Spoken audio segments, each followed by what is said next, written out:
সর্বাত্মক কর্মবিরতি অব্যাহত, ক্লাসে ফিরছেন না বিশ্ববিদ্যালয়ে শিক্ষকরা। প্রিয় দর্শক, অনুরোধ রইল ভিডিওটিতে একটি লাইক দিয়ে আমাদের ইউটিউব চ্যানেলটি সাবস্ক্রাইব করে দিবেন এবং ভিডিওটি সম্পর্কে আপনার মূল্যবান মতামত কমেন্টস করে জানাবেন। সর্বজনীন পেনশনের প্রত্যয় স্কিম বাতিল, সুপার গ্রেডে বিশ্ববিদ্যালয়ের শিক্ষকদের অন্তর্ভুক্তি এবং শিক্ষকদের জন্য স্বতন্ত্র বেতন স্কেল প্রবর্তনের দাবিতে ক্লাস পরীক্ষা বন্ধ রেখে সর্বাত্মক কর্মবিরতি চালিয়ে যাওয়ার সিদ্ধান্ত নিয়েছে বাংলাদেশ শিক্ষক সমিতি ফেডারেশন। 14 জুলাই দুপুরে অনুষ্ঠিত এক বৈঠকে সব বিশ্ববিদ্যালয়ের সঙ্গে আলোচনা করে ফেডারেশন এমন সিদ্ধান্ত নিয়েছে বলে জানা গেছে। তথ্যের সত্যতা নিশ্চিত করে জগন্নাথ বিশ্ববিদ্যালয় শিক্ষক সমিতির সাধারণ সম্পাদক ডক্টর শেখ মাশরিক হাসান সাংবাদিকদের বলেন, রবিবার দুপুর 3টা পর্যন্ত বাংলাদেশ শিক্ষক সমিতি ফেডারেশনের সঙ্গে আমাদের বৈঠক হয়েছে। সেখানে সিদ্ধান্ত হয়েছে আমাদের এই আন্দোলন চলমান থাকবে।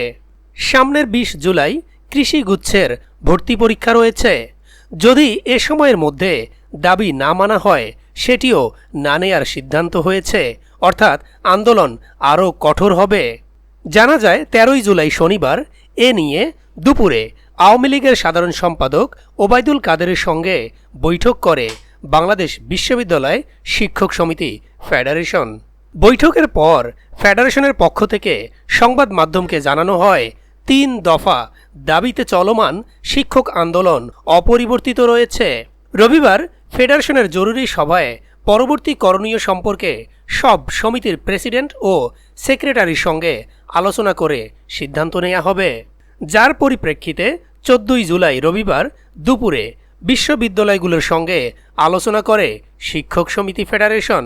আলোচনা শেষে কর্মবিরতি অব্যাহত রাখার সিদ্ধান্ত নেয় তারা। প্রসঙ্গত, সর্বজনীন পেনশনের প্রত্যয় কর্মসূচি নিয়ে প্রজ্ঞাপন বাতিল করা সহ 3 দফা দাবিতে 1 জুলাই থেকে পাবলিক বিশ্ববিদ্যালয়ের শিক্ষক ও কর্মকর্তা কর্মচারীরা একযোগে সর্বাত্মক কর্মবিরতি পালন করছেন। এ পরিস্থিতিতে শনিবার আওয়ামী লীগ সভাপতির ধানমন্ডির রাজনৈতিক কার্যালয়ে আন্দোলনকারী শিক্ষক নেতাদের সঙ্গে বৈঠক করেন আওয়ামী লীগের সাধারণ সম্পাদক এবং সড়ক পরিবহন ও সেতুমন্ত্রী ওবায়দুল কাদের। বৈঠকের পর বিষয়টি নিয়ে ভুল বুঝাবুঝি ছিল জানিয়ে ওবায়দুল কাদের বলেছিলেন, সর্বজনীন পেনশন কর্মসূচির আওতায় সরকারি স্বায়ত্তশাসিত প্রতিষ্ঠানগুলোর সবাই যুক্ত হবেন 2025 সালের 1 জুলাই। পাবলিক বিশ্ববিদ্যালয়ের শিক্ষকদের 2024 সালের 1 জুলাই থেকে পেনশনে যোগদানের বিষয়ে তথ্য ছিল, সেটা সঠিক নয়। তাদের 3টা দাবির মধ্যে এটাও একটা দাবি। সবার মতো তারাও 2025 সালের 1 জুলাইয়ে যোগ দিবেন, এটা নিশ্চিত করা হয়েছে। ওবায়দুল কাদের আরও বলেছিলেন, বাংলাদেশ শিক্ষক সমিতি ফেডারেশনের সভাপতি ও সাধারণ সম্পাদক সহ 13 শিক্ষক নেতা এসেছিলেন, তাদের সঙ্গে বিস্তারিত আলোচনাও হয়েছে।